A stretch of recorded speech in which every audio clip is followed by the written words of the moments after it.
Good evening, everybody, and welcome to another One Magic V Entertainment discussion. You know that every time we gather around the table, we talk about hot topics that are probably trending on social media, trending on the streets, or trending all around the world. And if you think about it, that's exactly what today's topic does anyway. Ladies and gents, we are going to be talking about the state of South African fashion in relation to the rest of the continent and, of course, in relation to the rest of the world.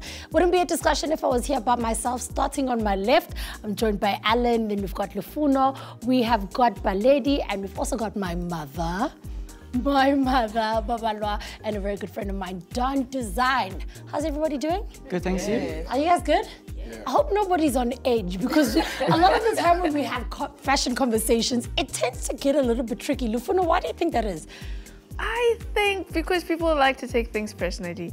We're just talking about the broader scope of things. It's not direct attacks on anyone, and I think people should just learn to take things as, if it's constructive, take it as constructive criticism and fix yourself, but it's not personal. Yeah, it's opinion. Yeah. But do you guys ever feel like sometimes when we talk about South African fashion, we don't really even know what it is? Is it South African street culture? Is it the designers that are on the runway? Is it our red carpet? Because I feel a lot of the time when we talk about South African fashion, we talk about what people were wearing on the red carpet. Would you agree, Don? Yeah, I would really agree, because I think in South Africa, the integration of streetwear and high fashion is still like far apart. They're so far apart. And if you look at the global trends, that is really what's happening. If you're looking at what Louis Vuitton did with Supreme. And I think for any high fashion brand, what they're trying to do is try to stay relevant and try to stay, you know, popping. Hence why they would bring, you know, a streetwear element into it, you know.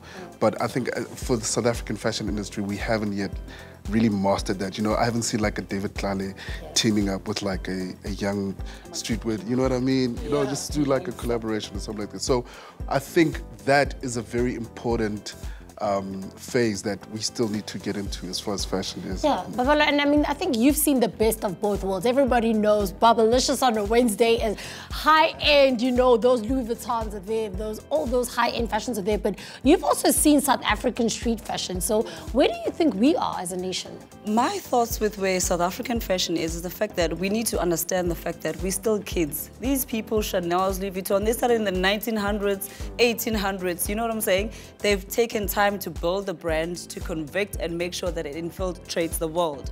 We still like, what, 20 years or something for, I'm talking about black designers, Alan. I don't know about y'all, when African ribbing arrives, maybe, but hey. The old ones have retired, it's fine. Yeah, you know, so we're still babies. We can't just want to jump and be like you said, David Tlale combined with I'ma keep. I don't even think David has that platform to say, listen, I can share my small platform with you guys as yet. Whereas, you know, Louis Vuitton could do it with Supreme and the other designers. So I don't think we should be so frustrated and edgy and be so anxious to say, oh, America is taking our stuff and selling it back to us. The art and the industry of fashion, we're still babies. Yeah. Let's talk about quality, though, because a lot of the time when it comes to South African designers and South African brands, half of the time I've worked with designers where they are sewing me onto the dress right before I go into the red carpet.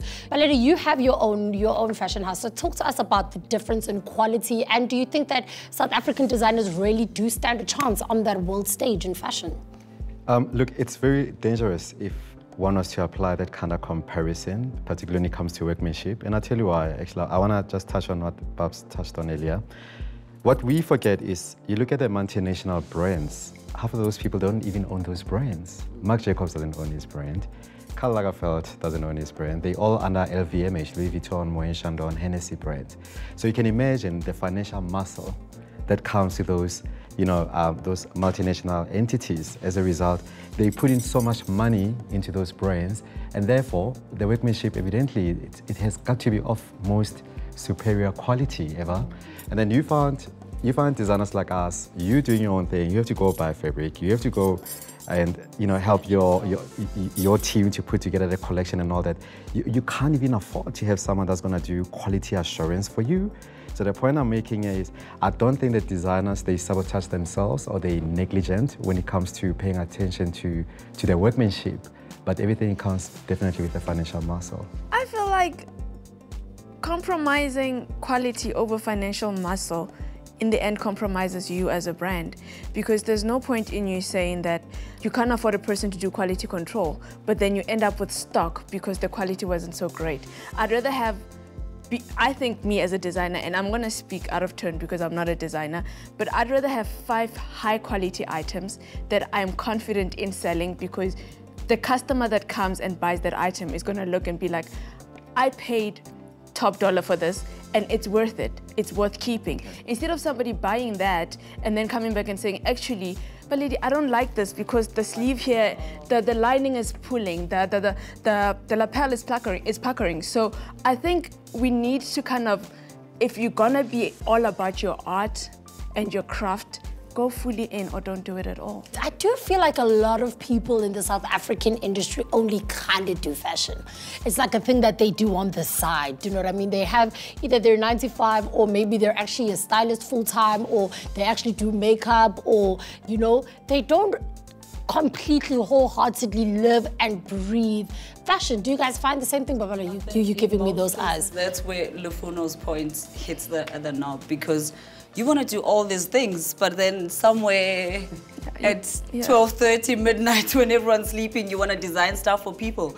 Like, if you're not wholeheartedly, you're not fully committed to the craft, chances are you're not going to deliver. By the way, after hours, but hey, I'm not trying to give you quality.